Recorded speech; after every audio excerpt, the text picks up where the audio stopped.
अब हम शुरू करने जा रहे हैं हमारा नेक्स्ट टॉपिक, जिसका नेम है क्लासिफिकेशन ऑफ क्रिस्टलाइन सॉलिड। मेरे को माफ करना अगर वीडियो ज़्यादा लेंथी हो जाए तो, लेकिन मेरी कोशिश ये है कि आपको जल्दी से जल्दी सिलेबस कवर करवा दूँ। तो शुरुआत करते हैं, भाग मत जाना वीडियो को छोड़ के, नोट करते रहिएगा मेरे साथ। टॉपिक का नेम है classification of crystalline solids.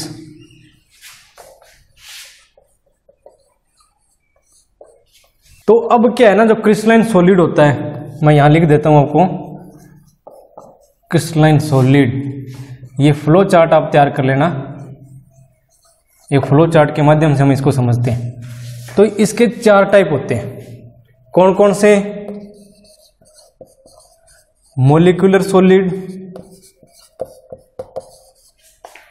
Ionic solid, metallic solid.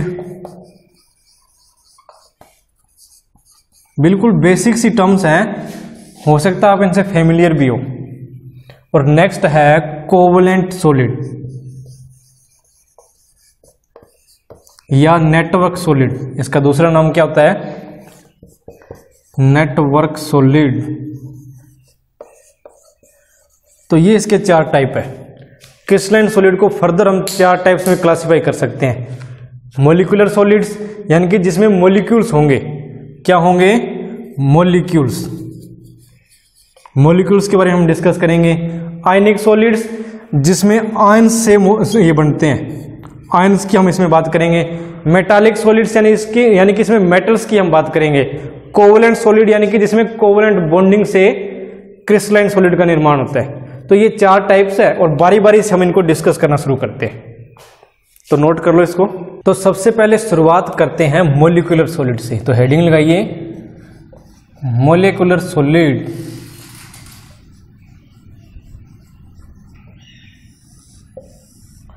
साथ के साथ नोट्स बनते रहेंगे आपके और कंसंट्रेशन भी बनी रहती है और हर एक बात अच्छे से समझ में आ जाती है अगर आप साथ के साथ नोट्स बनाते हो तो मोलिकुलर सॉलिड्स कौन से होते हैं? इनको भी फर्दर हम आगे थ्री टाइप्स में कन्वर्ट कर सकते हैं, बांट सकते हैं। कौन कौन से, ये आपको मैं बताने के लिए लिख रहा हूं, आपको लिखने की जरूरत नहीं है। सबसे पहले होंगे non polar, non polar molecular solid. Second होंगे पोलर मोलिकुलर सॉलिड और थर्ड होंगे hydrogen bonded, hydrogen bonded molecular solid. तो सबसे पहले हम डेफिनेशन लिखते हैं कि मोलिकुलर सॉलिड्स किसे कहते हैं। तो लिखिए, दीज आर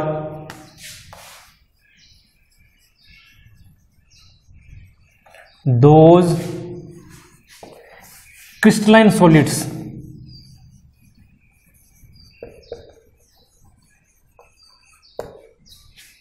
क्रिस्टलाइन सब्सटेंसेस या सॉलिड्स इन विच, जिसमें द कंस्टिट्यूएंट पार्टिकल्स आर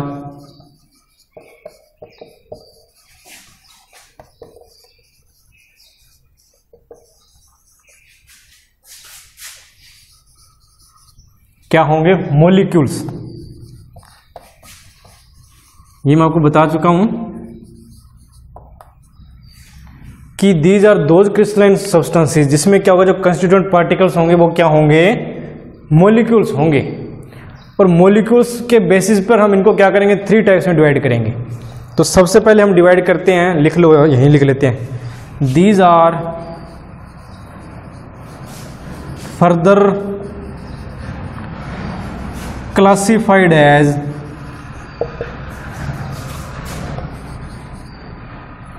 क्या, कैसे क्लासिफाई करेंगे इनको? नॉन पोलर मोलिकुलर सॉलिड, उसके बाद में polar molecular solid,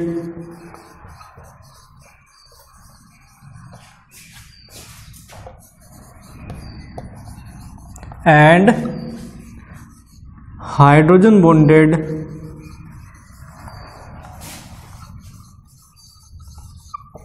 molecular solids.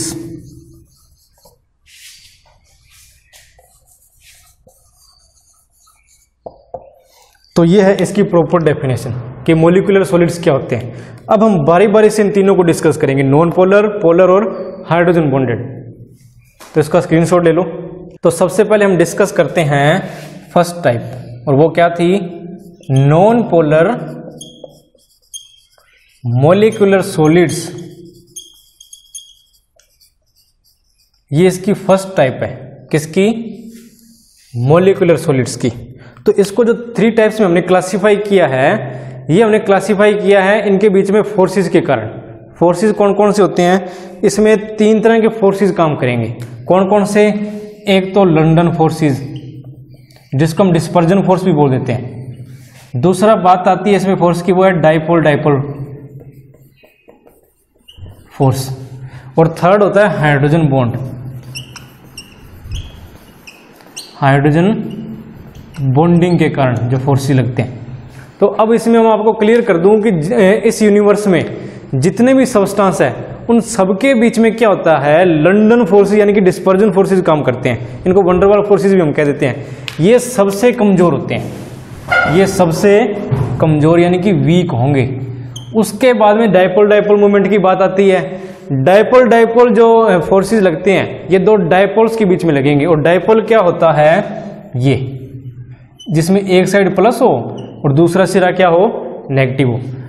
और यहाँ ये दूसरा डाइपोल है, तो इसमें क्या होगा, ये फर्स्ट डाइपोल और ये सेकंड डाइपोल। तो इसीलिए इसको डाइपोल डाइपोल फोर्सेस भी हम कह देते हैं, यानी कि नेगेटिव पॉजिटिव आपस में जुड़ेंगे ड्यू टू अट्रैक्शन फोर्स के कारण। तो ये जो फोर्स है लंडन फोर्सेस से क्या होगा, स्ट्रॉन्ग होगा, लेकिन हाइड्रोजन बॉन्डिंग से कमजोर होगा।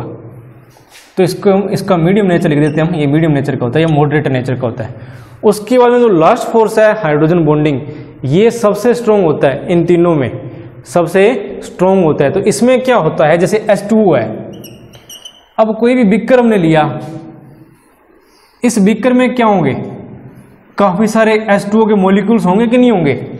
इसका हाइड्रोजन इस दूसरे के साथ बॉन्डिंग कर लेगा, दूसरे एटम्स के साथ, ऑक्सीजन के साथ कह लो, यानी कि इसका हाइड्रोजन दूसरे एटम्स के साथ बॉन्डिंग कर लेगा, इस आपस में जुड़ जाएंगे ये।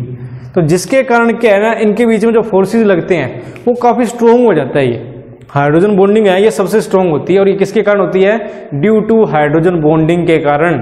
तो इसीलिए इस फोर्स को हम कहते हैं हाइड्रोजन बॉन्डिंग नाम दे देते हैं। तो ये जो हमारा सबसे पहला टॉपिक है नॉन पोलर मॉलिक्यूलर सॉलिड, इनके बीच में सिर्फ और सिर्फ लंडन फोर्सेस काम करेंगे। और ये क्या होंगे, लंडन फोर्सेस के कारण काफी सॉफ्ट होंगे, यानी कि जिनके अंदर फोर्सेस कम लग रहे हैं तो वो चीज क्या होगी, सॉफ्ट होगी, इजीली ब्रेक डाउन हो सकती है। तो सबसे पहले इसकी डेफिनेशन हम लिखते हैं। तो देखो क्या लिखोगे, दीज आर दोज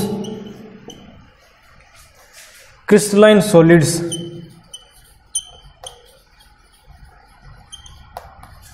सॉलिड्स या सब्सटेंसेस आप लिख सकते हो, in which the constituent particles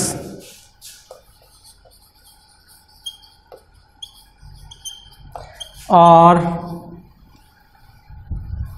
तो कौन से होंगे, either atoms like as noble gases। ये एक बार नोट कर लो, मैं आपको सारा समझा दूंगा। नोबल गैसेस कौन कौन सी होती है, हीलियम, आर्गन, नियोन भी होती है, और नॉन पोलर मॉलिक्यूल्स।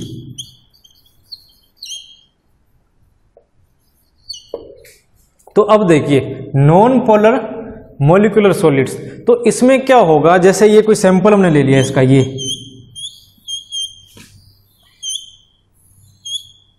ये कोई क्रिस्टलाइन सॉलिड है नॉन पोलर नेचर का। तो इसमें ये जो एटम्स आपको दिखाई दे रहे हैं ये सारे के सारे क्या है, नॉन पोलर नेचर के हैं। ये तीनों फोर्सेस मैं आपके सामने डिस्कस कर चुका हूं भी ये क्या क्या होते हैं। तो सबसे पहले हमने लंडन फोर्सेस की बात की थी।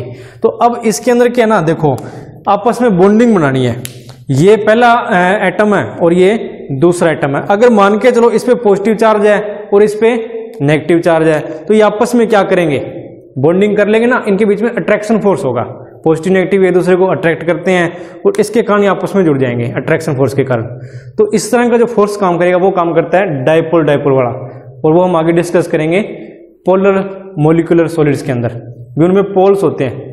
हाइड्रोजन बॉन्डिंग के केस के अंदर क्या होगा, भी वो बॉन्ड्स बना लेगा, यानी कि इस तरह गठजोड़ हो जाएगा। हाइड्रोजन क्या करेगा, दूसरे एटम्स के साथ, दूसरे जो एटम होगा उसके साथ बॉन्डिंग कर लेगा इस तरह, तो वो हाइड्रोजन बॉन्डिंग होगी, वो आगे हम डिस्कस कर लेंगे। लेकिन इसमें क्या होगा, सिर्फ और सिर्फ लंदन फोर्सेस काम करेंगे, और लंदन फोर्सेस हर एक सब्सटेंस में होते हैं, बिल्कुल वीक होते हैं। ये सिर्फ इनके भार के कारण कह सकते हो, मास के कारण कह सकते हो आप, ये मास के कारण होते हैं, जिसका जितना ज्यादा मास है उतना ही ज्यादा फोर्स ये काम करेगा। लेकिन एटम्स में कितना मास होता है, बहुत कम, तो इसलिए फोर्सेस क्या होते हैं, बिल्कुल वीक नेचर के होंगे। तो सिर्फ ये कह लो इनके मासेस के कारण फोर्सेस काम कर रहे हैं, उसी के कारण ये आपस में जुड़े हुए हैं बस, तो इनमें लंदन फोर्सेस काम कर रहे हैं। तो इस तरह के जो सब्सटेंसेस होंगे, जो सॉलिड्स होंगे, उनको हम कहेंगे नॉन पोलर सॉलिड्स। तो इसको नोट कर लो एक बार, these are those crystalline solids जिसमें क्या होगा, जो कंस्टिट्यूएंट पार्टिकल्स है, ये जो पार्टिकल्स हैं वो या तो क्या होंगे, नोबल गैसेस होंगी जिन पे कोई भी चार्ज नहीं होता, चार्ज होगा तो वो डाइपोल डाइपोल वाले में आ जाएगा, यानी कि या तो वो होंगे जो नोबल गैसेस होगी जिन पे कोई चार्ज नहीं होता, बिल्कुल न्यूट्रल होती हैं वो, कौन कौन सी, जैसे हीलियम आर्गोन ही होती है जो, या कोई नॉन पोलर मॉलिक्यूल होगा, या कोई नॉन पोलर मॉलिक्यूल होगा। अगर इसके एग्जाम्पल की हम बात करें तो सॉलिड, आप इसमें लिख सकते हो भी सॉलिड आर्गन इसका एग्जाम्पल है, और अगर एग्जाम्पल लिखेंगे तो है सॉलिड हाइड्रोजन, सॉलिड हीलियम, ये इसके एग्जाम्पल है नॉन पोलर मॉलिक्यूल सॉलिड इसके। अभी हम लिखते हैं नॉन पोलर मॉलिक्यूल के कैरेक्टरिस्टिक, तो डालिए heading characteristics of non polar molecules. घबराना मत, ज्यादा लिखना पड़ रहा है तो मैं भी आपके बराबर ही लिख रहा हूं, ये तो लिखना ही पड़ेगा आपको, एग्जाम आपको ही देने हैं। तो लिखिए नंबर 1, क्या हो सकती है इसके कैरेक्टरिस्टिक, आप बताओ सोच के, वीडियो को पॉज करो और खुद सोचो, फिर मेरे साथ मैच करना। तो इसमें मैंने आपको बताया है कि लंदन फोर्सेस काम करते हैं। लंदन फोर्सेस यानी कि सबसे कमजोर जो होते हैं, कमजोर होंगे तो इसका मतलब क्या है, ये बॉन्ड आसानी से टूट सकता है कि नहीं टूट सकता, यानी कि ये मॉलिक्यूल्स आपस में जुड़े हुए हैं। अब इन पे थोड़ा सा प्रेशर हम दे देंगे, या इनको थोड़ा सा टेम्परेचर हम दे देंगे, तो ये क्या होंगे, आसानी से टूट जाएंगे। टूट जाएंगे कि नहीं टूट जाएंगे, टूट जाएंगे। तो वही इसकी कैरेक्टरिस्टिक है। तो सबसे पहला कैरेक्टरिस्टिक क्या होगा, these are very soft in nature. तो पहला कैरेक्टरिस्टिक यही है। दूसरा मैंने आपको टेम्परेचर की बात की, भी आसानी से ये क्या है ना, इनका बीच का बॉन्ड ब्रेक डाउन हो जाएगा। बॉन्ड ब्रेक डाउन होगा और टेम्परेचर थोड़ी सी एनर्जी और मिली तो क्या होगा, इनके पार्टिकल्स दूर दूर हो जाएंगे, और दूर दूर हो गए तो वो क्या बन गया, लिक्विड बन गया। यानी कि इनका जो मेल्टिंग पॉइंट है वो क्या होगा, कम होगा। तो लिखो second characteristic, they have low melting point.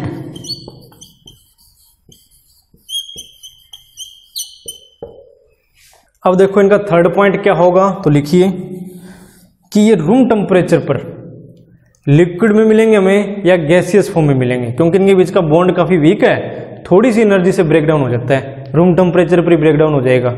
तो इसलिए लिखिए दे आर यूजली लिक्विड्स, या तो ये लिक्विड होंगे या क्या होंगे, और गैसियस होंगे। कब, एट रूम टेम्परेचर।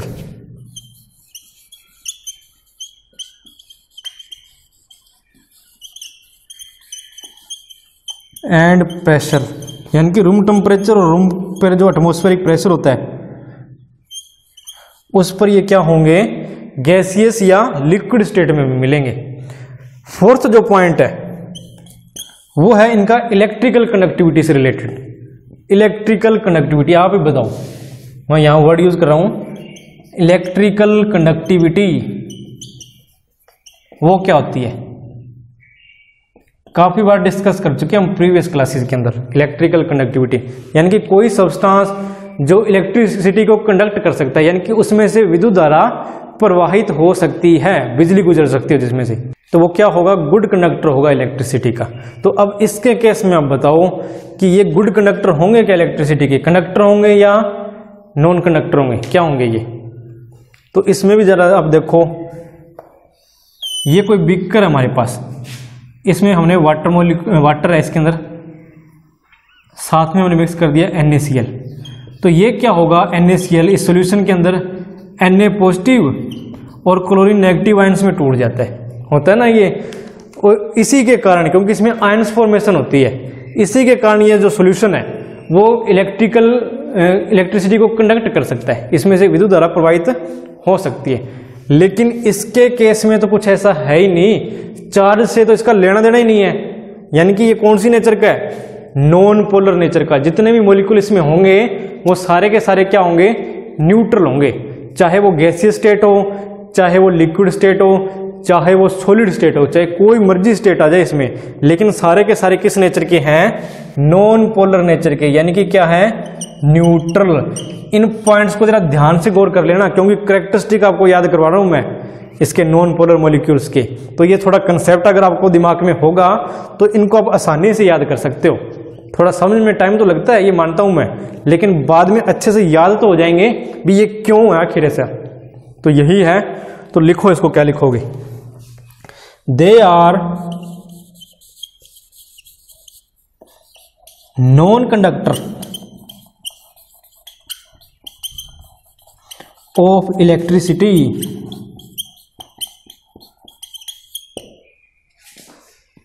क्यों होंगे, क्योंकि बिकॉज, मैं आपको बता चुका हूं इनमें क्या होते हैं, न्यूट्रल मॉलिक्यूल्स होते हैं, बिकॉज दे कंटेन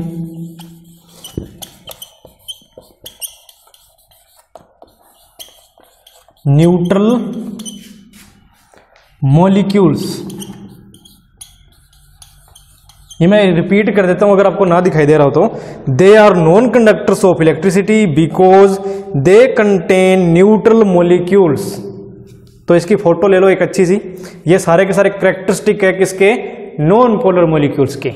अब डिस्कस करते हैं इसकी नेक्स्ट टाइप, और वो क्या है, पोलर मॉलिक्यूलर सॉलिड्स। और इसके बारे में हमने क्या वर्णन किया था, इसके बारे में हमने डिस्कस किया था कि ये डाइपोल फोर्सेस के कारण आपस में जुड़े होते हैं, और ये क्या है, एक स्ट्रॉन्ग फोर्स है as compare to London forces. तो अब बात करते हैं डाइपोल क्या होता है। तो देखो एक एग्जांपल लेते हैं HCl का, यही लिख देते हैं HCl। तो इसमें क्या है ना, हाइड्रोजन और जो क्लोरीन है, हाइड्रोजन पे पॉजिटिव चार्ज होगा और क्लोरीन पर नेगेटिव चार्ज होगा। ये दोनों आपस में कोवलेंट बॉन्ड से आपस में जुड़े हुए हैं, कोवलेंट बॉन्ड से आपस में जुड़े हुए हैं, और ये पूरे का पूरा जो है ना एक डाइपोल बना रहे हैं। यहाँ देखो, जिसका ये वाला सिरा क्या है, पॉजिटिव, और ये वाला सिरा क्या है, नेगेटिव। अब हमने जो बीकर लिया है इसमें हमने HCl लिए हैं, तो ये जो HCl होंगे तो वो क्या होंगे, काफी सारे होंगे, काफी सारे कैसे, पॉजिटिव नेगेटिव, इस तरह डाइपोल्स होंगे, इसमें होंगे कि नहीं होंगे। और ये आपस में फिर क्या होंगे, एक दूसरे के साथ बॉन्डिंग कर रखी होगी इन्होंने। तो ये इस तरह की जो इंट्रैक्शंस होती है उनको हम कहते हैं डाइपोल इंट्रैक्शन। और ये जो फोर्सेस इनके बीच में काम करते हैं उसको क्या बोलते हैं, डाइपोल फोर्सेस। तो चलो इसकी डेफिनेशन लिखते हैं पहले, तो लिखो, these comprise of molecules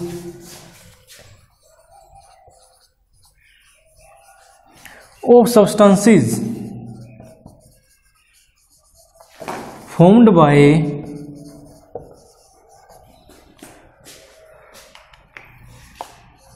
covalent bonds.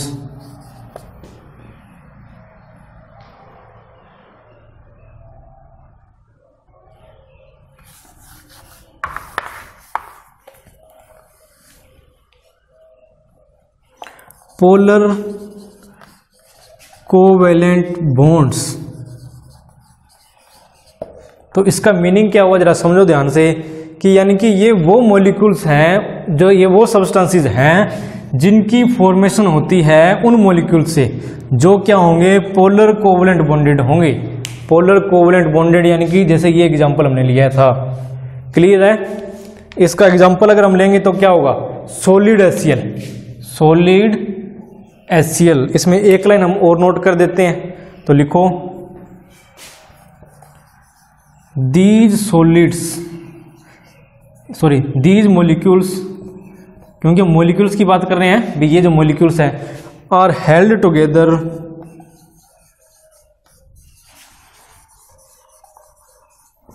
Bye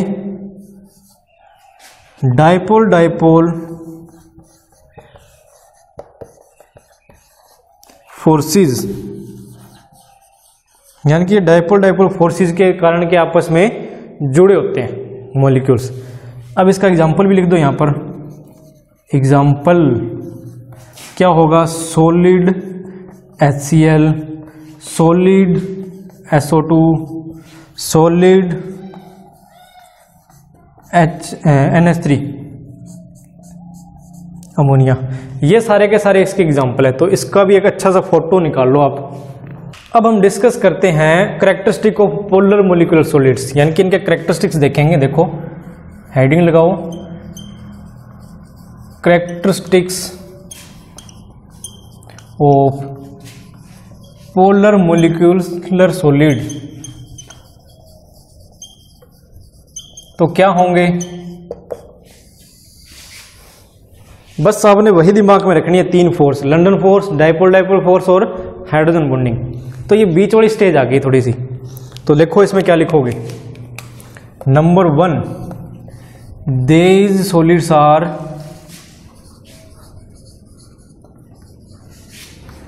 soft in nature, ये भी सॉफ्ट होंगे नेचर में। सेकंड पॉइंट इसमें क्या आएगा, ये भी नॉन कंडक्टर होंगे इलेक्ट्रिसिटी के।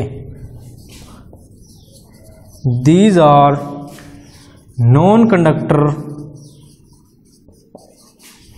Of electricity.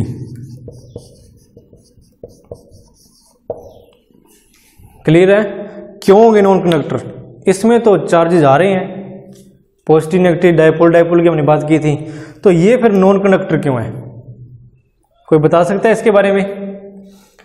चलो देखते हैं क्यों है भाई। यानी कि कंडक्टर वो होते हैं जिनमें क्या हो, फ्री चार्ज। ये पॉइंट आपने और नोट कर लेना है, यानी कि कंडक्टर्स वो होते हैं जिनमें फ्री चार्ज हो। हमने NaCl का एग्जांपल लिया था, यानी कि हमने वाटर लिया और उसमें NaCl हमने मिक्स कर दिया, तो इसमें क्या है कि Na और ये क्लोरीन, Na और ये क्लोरीन, ये क्या ना फ्री चार्जेज है इसके अंदर, और ये फ्री चार्जेस क्या है, मूव कर सकते हैं। इलेक्ट्रिसिटी क्या होती है, मूविंग चार्ज।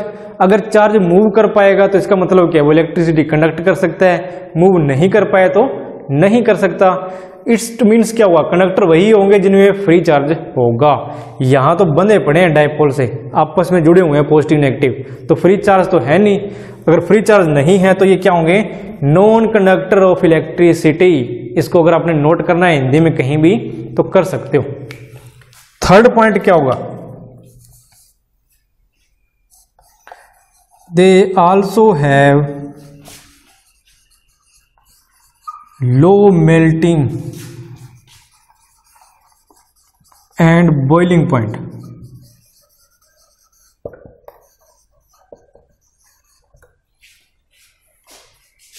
इनका भी जो मेल्टिंग और बॉइलिंग पॉइंट होगा वो क्या होगा, कम होगा, लेकिन इनका मेल्टिंग और boiling point non molecular solid से ज्यादा होगा। तो उसके बारे में भी लिख देते हैं। but they have high melting and boiling point, then non-molecular solids, non-polar molecular solids। तो ये है इसके करेक्टरिस्टिक, तो ये आप नोट कर लीजिए। अब डिस्कस करते हैं last type of molecular solid, और वो क्या है? Hydrogen bonded molecular solids.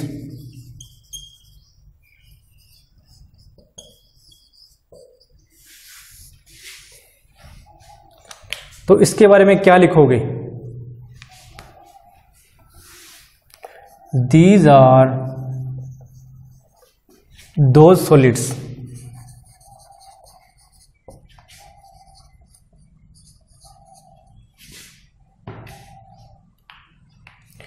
which contain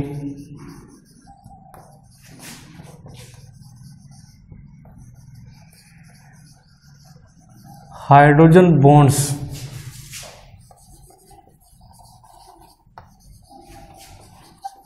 between their molecules। ये वो सॉलिड्स हैं जो अपने मॉलिक्यूल्स के बीच में क्या रखते हैं? Hydrogen bonds. अब इसके अंदर ये भी लिखो भी हाइड्रोजन बॉन्ड होता किस किस के बीच में? These solids contains hydrogen bonds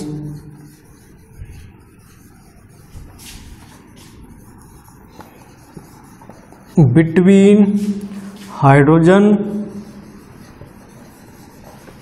and electronegative atoms। ये पॉइंट इंपॉर्टेंट है। इलेक्ट्रोनेगेटिव एलिमेंट्स के एटम्स के साथ ही हाइड्रोजन बॉन्डिंग होती है। कौन कौन से इलेक्ट्रोनेगेटिव एलिमेंट्स होते हैं हमारे पास?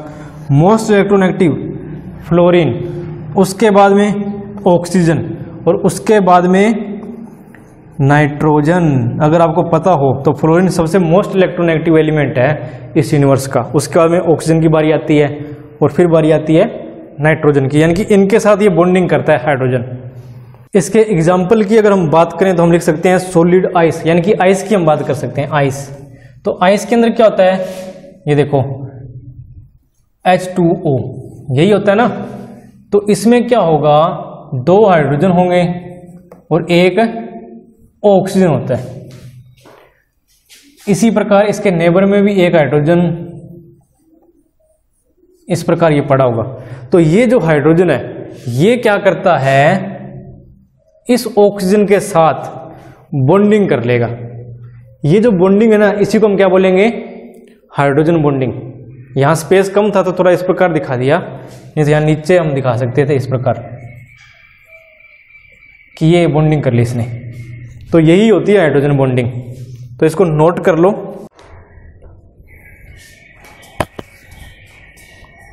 अब लिखते हैं इनके कैरेक्टरिस्टिक। तो लिखिए characteristics of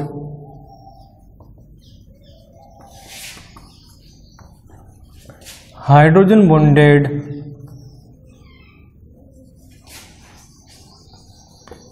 molecular solids।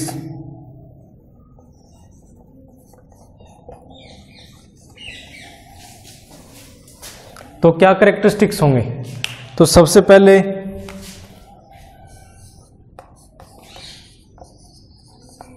They are volatile liquids और सॉफ्ट सॉलिड्स।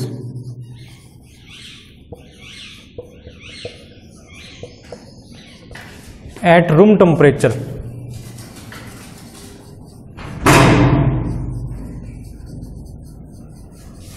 और प्रेशर, यानी कि ये क्या होंगे?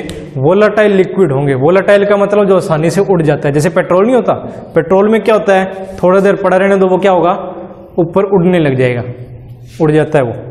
वोलाटाइल उस नेचर के होते हैं। या सॉफ्ट सॉलिड होंगे, यानी कि सॉलिड नहीं कह सकते, सॉफ्ट नेचर के होंगे ये। सेकंड जो है वो क्या होगा,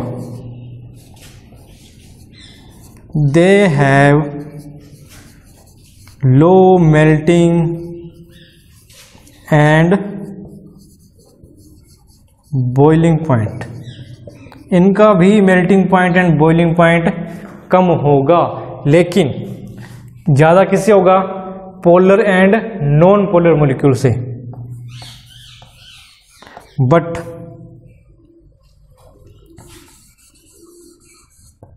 there melting and boiling points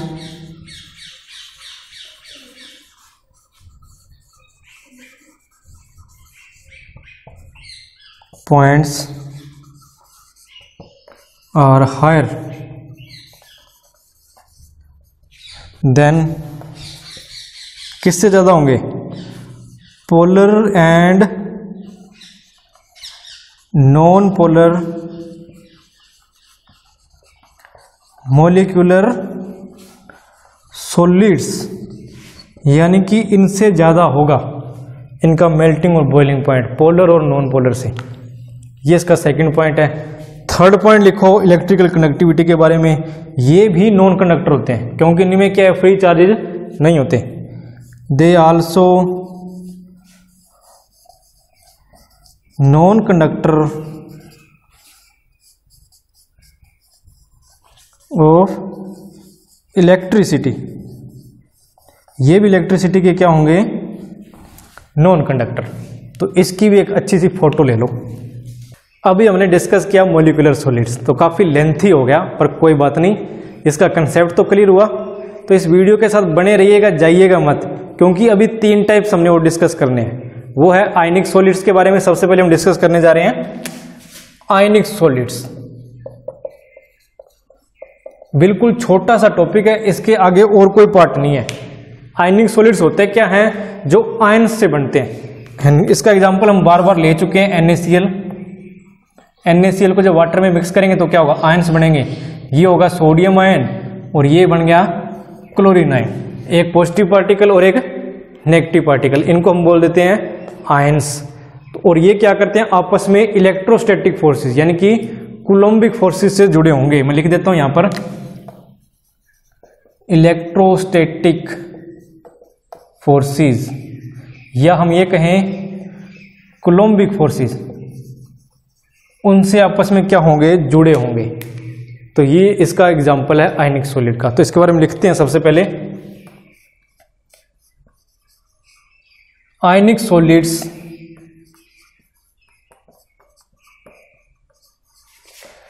consist of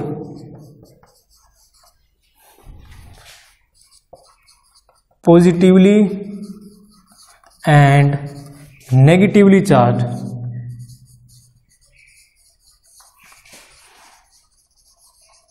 ions, यानी कि आयनिक सॉलिड्स बने होंगे किससे, पॉजिटिवली और नेगेटिवली चार्ज आयन से।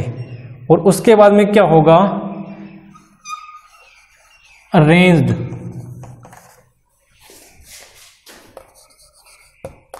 इन a regular manner through out the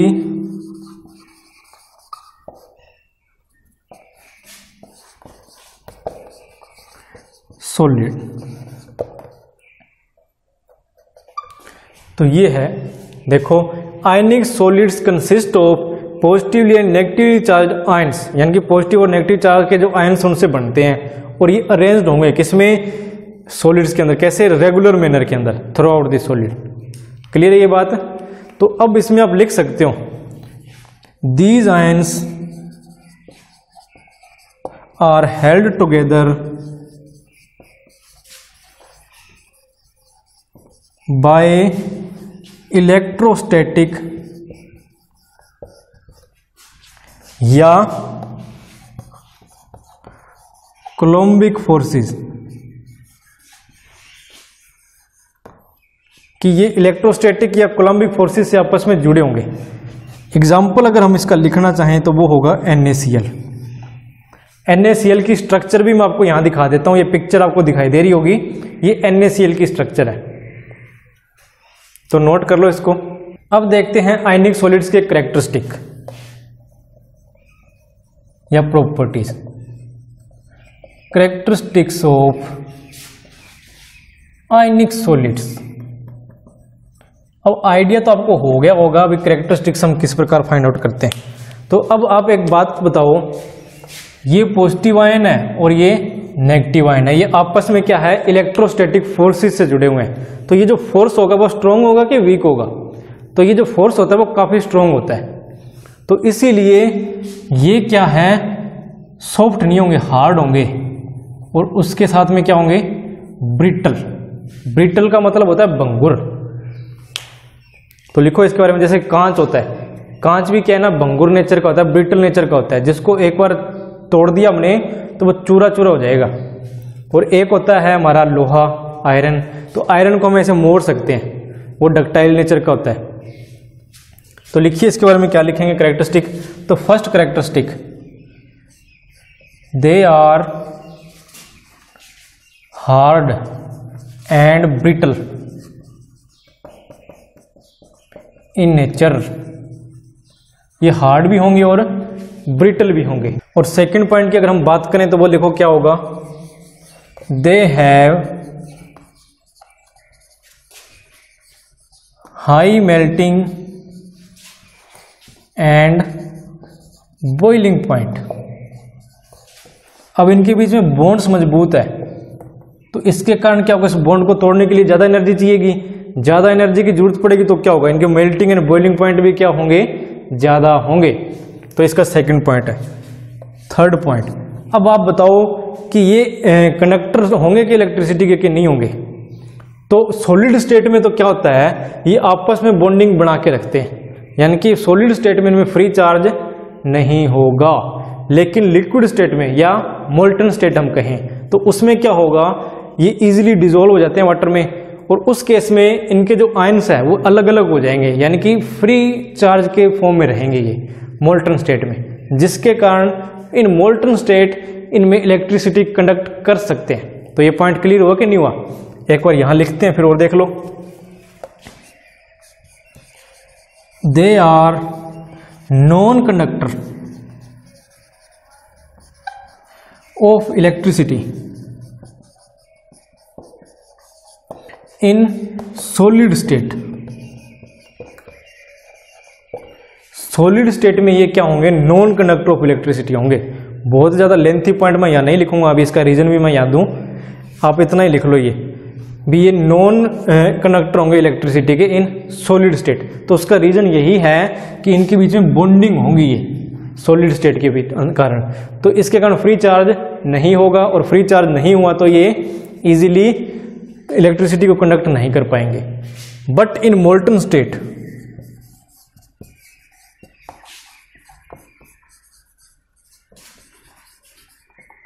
और मोल्टन स्टेट लिख देते हैं या फिर वाटर में डिसॉल्व करते हैं, इनको वो लिख सकते हैं, सिर्फ इतना ही लिखो एक बार। But in molten state they conduct electricity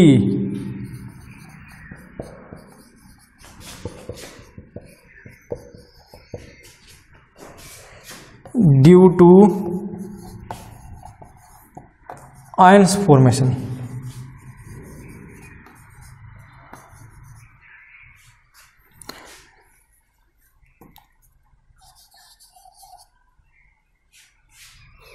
due to free ions लिखो आप इसमें। अब फोर्थ पॉइंट लिखेंगे तो वो क्या है, they have high enthalpies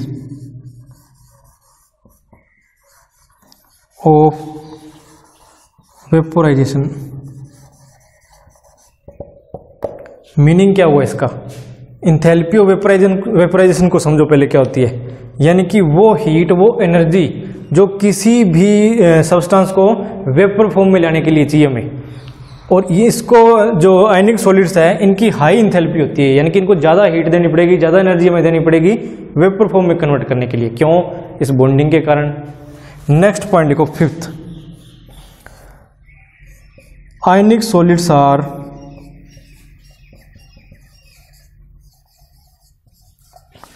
soluble in polar solvent, ये पोलर सॉल्वेंट में ही soluble होंगे, लाइक एज वाटर। वाटर क्या एक पोलर सॉल्वेंट हम डिस्कस कर चुके हैं, but less soluble in non polar solvent, जैसे बेंजीन।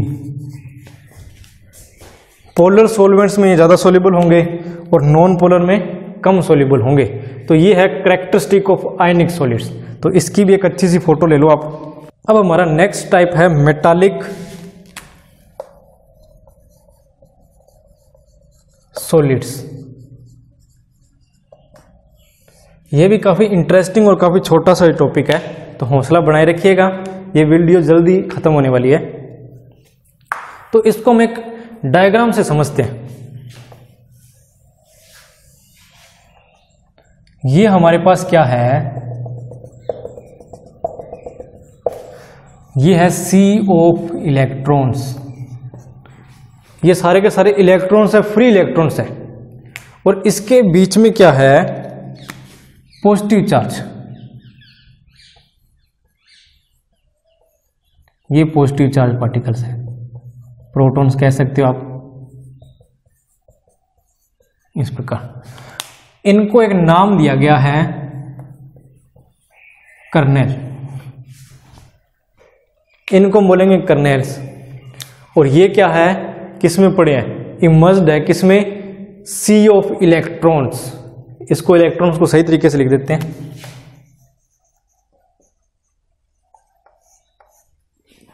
तो कुछ इसी प्रकार के मेटालिक सॉलिड्स होते हैं भी, जिसमें क्या होगा, फ्री चार्ज होगा, फ्री इलेक्ट्रॉन्स होंगे। इसीलिए जो मेटल्स होती हैं, जैसे आयरन हो गया, कॉपर हो गया, एल्यूमिनियम हो गया, ये सारी की सारी क्या है, good conductor of electricity and good conductor of thermal energy, यानी कि हीट की गुड कंडक्टर होगी ये। उसका कारण क्या है, क्योंकि इसमें क्या है ना, फ्री इलेक्ट्रॉन्स होते हैं, फ्री चार्ज होता है, इसके कारण। अब ये जो पॉजिटिव और ये नेगेटिव जो आपस में जुड़े हुए हैं इलेक्ट्रॉन्स, इनमें क्या होगा, मेटालिक बॉन्ड्स होंगे। कौन से बॉन्ड होंगे, मेटालिक बॉन्ड्स। तो अब इसको नोट करते हैं।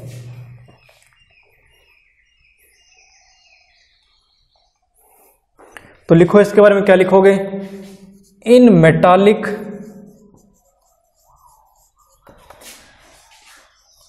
crystals the constituent particles are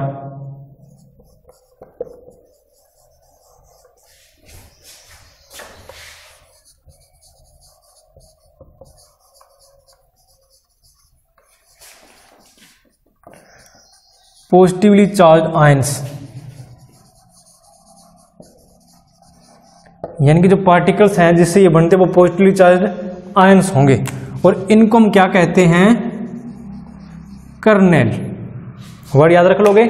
और ये जो पॉजिटिव चार्ज पार्टिकल्स है ये क्या होंगे, इमर्ज्ड, यानी कि डूबे होंगे किसमें, in the sea of electrons. अब इसमें क्या है, फ्री इलेक्ट्रॉन्स हैं, फ्री चार्ज पार्टिकल्स हैं, तो इसलिए क्या होंगे, गुड कंडक्टर ऑफ इलेक्ट्रिसिटी होंगे और गुड, ये कह लो भी, कंडक्टर ऑफ हीट होंगे। अब इसके बारे में एक लाइन हम और लिखते हैं, the metal ions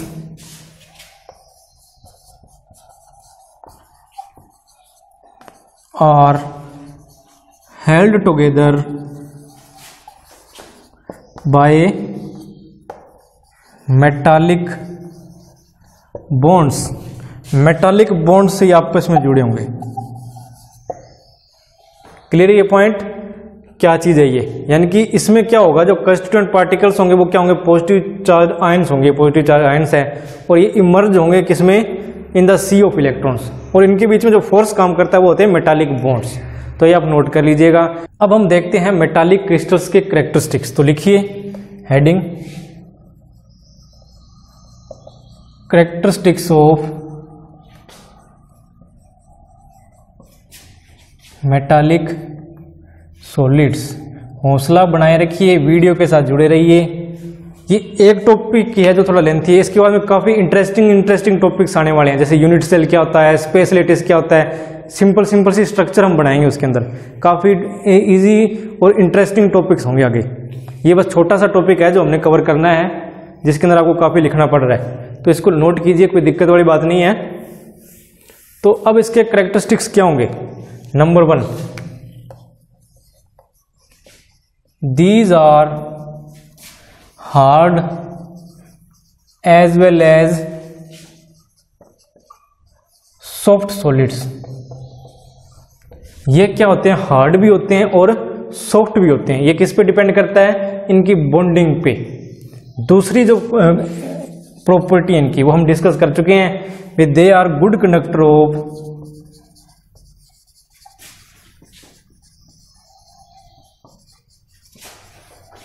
heat and electricity, यानी कि इलेक्ट्रिसिटी और हीट के गुड कंडक्टर होंगे, इनमें से आसानी से पास आउट हो सकती है। थर्ड वन क्या होगा? They have moderate heat of fusion, यानी कि जो इनकी हीट ऑफ फ्यूजन है, ये हम डिस्कस कर चुके हैं ना भी। हीट ऑफ फ्यूजन क्या होती है भी? 1 ग्राम सॉलिड को फ्यूज करने में, यानी कि मेल्ट करने में कितनी हीट हमें चाहिए, उसको हम बोलते हैं हीट ऑफ फ्यूजन।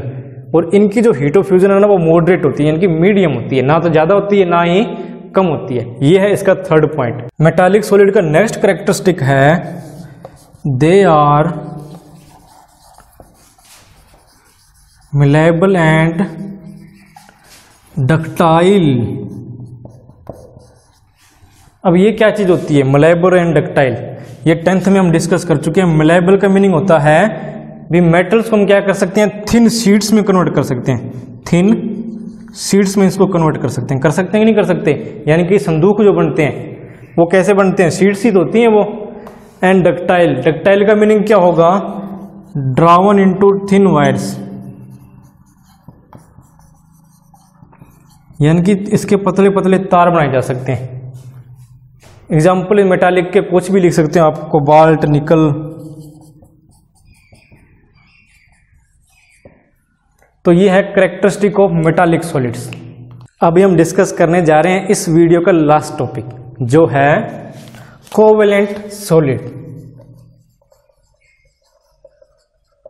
और ये हम ये भी कह सकते हैं कि क्रिस्टलाइन सॉलिड का ये लास्ट टाइप है। जो 4 टाइप की क्लासिफिकेशन हमने देखी थी, तो उसमें लास्ट वन है कोवेलेंट सॉलिड्स, या क्या कहें नेटवर्क सॉलिड। तो देखिए 10th में एक चैप्टर था आपके कार्बन एंड इट्स कंपाउंड्स, आपको याद होगा कार्बन और उसके यौगिक, तो स्टडी किया होगा। उसमें कार्बन और हाइड्रोजन के बीच में काफी बॉन्डिंग देखी थी हमने। ये जो बॉन्ड बना है कार्बन और हाइड्रोजन के बीच में, ये किस प्रकार का बॉन्ड है? ये है कोवेलेंट बॉन्ड। अगर आपको याद है तो ठीक है, ना याद है तो भी ठीक है, मैं यहां बता देता हूं। तो इसमें क्या होता है ना, कार्बन और हाइड्रोजन, इसके पास भी इलेक्ट्रॉन्स की कमी होती है और हाइड्रोजन के पास भी इलेक्ट्रॉन्स की कमी होती है। तो ये कार्बन हाइड्रोजन को कहता भी तेरा इलेक्ट्रॉन मेरे को दे दे, तो हाइड्रोजन कहता क्यों, मैं तो नहीं देता। फिर ये कहता ना एक काम करते हैं, आप एक दूसरे का इलेक्ट्रॉन शेयर कर लेते हैं, भी तू भी तेरा इलेक्ट्रॉन मेरे साथ शेयर कर ले और मैं भी तेरा इलेक्ट्रॉन तेरे साथ शेयर कर लेता हूं। तब ये राजी हो जाता है। तो देखो कैसे ये एग्रीमेंट हो जाता है इनके बीच में। भी हाइड्रोजन क्या करेगा, ये हाइड्रोजन का इलेक्ट्रॉन है और ये कार्बन हो गया और ये कार्बन का इलेक्ट्रॉन है। कार्बन ने अपना इलेक्ट्रॉन हाइड्रोजन के साथ शेयर कर लिया और हाइड्रोजन ने भी अपना इलेक्ट्रॉन कार्बन के साथ शेयर कर लिया। इसकी वजह से इनके बीच में ये बॉन्ड बन चुका है, जिसको हम कहते हैं कोवेलेंट बॉन्ड। और इसको हम क्या कर सकते हैं, इस तरह शो करते हैं, यानी कि कार्बन और ये हाइड्रोजन, इसके बीच में ये जो बार है, इट मीन्स ये क्या है, एक कोवेलेंट बॉन्ड। तो समझ में आ गया होगा। इसी तरह के कोवेलेंट बॉन्ड्स की फॉर्मेशन होती है कोवेलेंट सॉलिड्स में, और इसको नेटवर्क सॉलिड भी हम कहते हैं। क्यों? क्योंकि कार्बन की एक ना गंदी आदत है कि लंबे लंबे कंपाउंड्स बनाएंगे इस तरह, जिसके कारण बच्चों को दिक्कत हो जाती है और वो नाम इनके याद नहीं रख पाते। होता है कि नहीं होता? तो ये गंदी आदत है कि अच्छी आदत है? भी मैं तो कहूँगा भी अच्छी आदत है ये। क्यों? क्योंकि इसी के कारण क्या है कि जो हमारी यूनिवर्स है उस पर मैक्सिमम जितने भी हमें मटेरियल मिलेंगे वो कार्बन से बने हुए होंगे, हम खुद कार्बन से बने हैं। तो इसलिए ये मैं तो गंदी आदत नहीं कह सकता, ऑर्गेनिक केमिस्ट्री में यही है कार्बन। तो चलो देखो कोवेलेंट सॉलिड्स, तो इसकी डेफिनेशन लिखते हैं। In covalent solid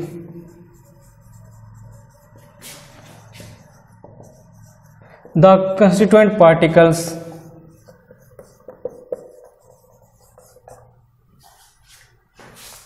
particles are non metals. ये पॉइंट इंपॉर्टेंट अभी याद रखना। अभी हमने कार्बन और नाइट्रोजन का एग्जांपल लिया था और वो क्या थे? Non metal. मेटल तो नहीं है, अधातु है वो।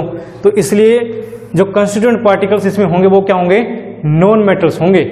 और ये क्या होंगे? विच आर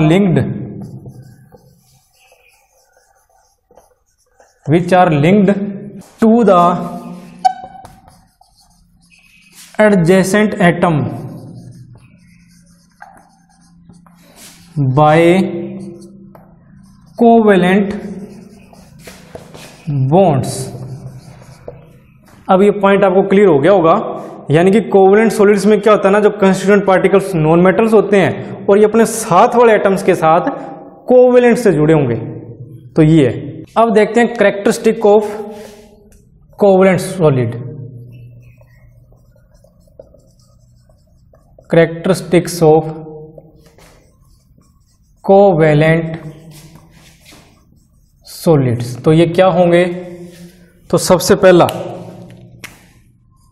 ये हार्ड होंगे कि सॉफ्ट होंगे? तो ये बहुत ज़्यादा हार्ड होते हैं क्योंकि ये नेटवर्क बना लेते हैं। अब कार्बन को चारों साइड से पकड़ के खड़े हैं, ऐसे बेचारा हिल ही नहीं सकता। हिल नहीं पाएगा तो क्या होगा? हार्ड बन जाएगा वो। तो यही है, these are very hard solids. बहुत ज़्यादा हार्ड सॉलिड्स होते हैं ये। दूसरा, अब इसके अंदर क्या है? नॉन मेटल्स होती है, यानी कि आयंस तो होते ही नहीं है। तो इसलिए क्या होंगे? नॉन कंडक्टर होंगे इलेक्ट्रिसिटी के, यानी कि इंसुलेटर्स होंगे। They are poor conductor of electricity. ठीक है, पुअर कंडक्टर होंगे इलेक्ट्रिसिटी के। एंड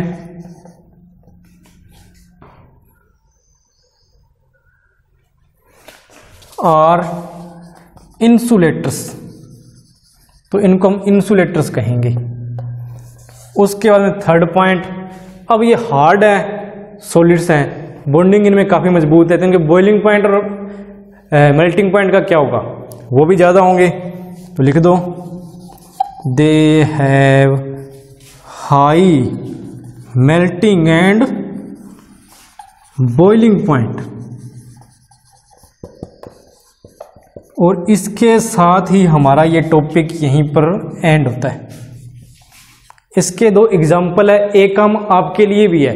अब इसके दो एग्जाम्पल है, ग्रेफाइट एंड डायमंड। मैं यहां लिख देता हूं, ग्रेफाइट, और दूसरा एग्जाम्पल क्या है? डायमंड। अब आपने मेरे को ये बताना है कि इन दोनों में से एक ऐसा है जो क्या है? गुड कंडक्टर ऑफ इलेक्ट्रिसिटी है, यानी कि जिसमें से इलेक्ट्रिसिटी पास आउट हो सकती है। तो आपने बताना है भी कौन सा इनमें से गुड कंडक्टर ऑफ इलेक्ट्रिसिटी है। तो ये आपने कमेंट करके बताना है। तो मैं देखूंगा अभी किस किस ने कमेंट किया है। तो अब सब में आ गया मेरा आपसे विदा लेने का, और उम्मीद करूंगा कि ये जो वीडियो आपको पसंद आई होगी। तो इसको लाइक कर दीजिएगा, शेयर कर दीजिएगा। ये काम तो बिना कहे भी कर दिया करो। सब्सक्राइब कर लो अगर नहीं किया है तो मिलते हैं अगली वीडियो में।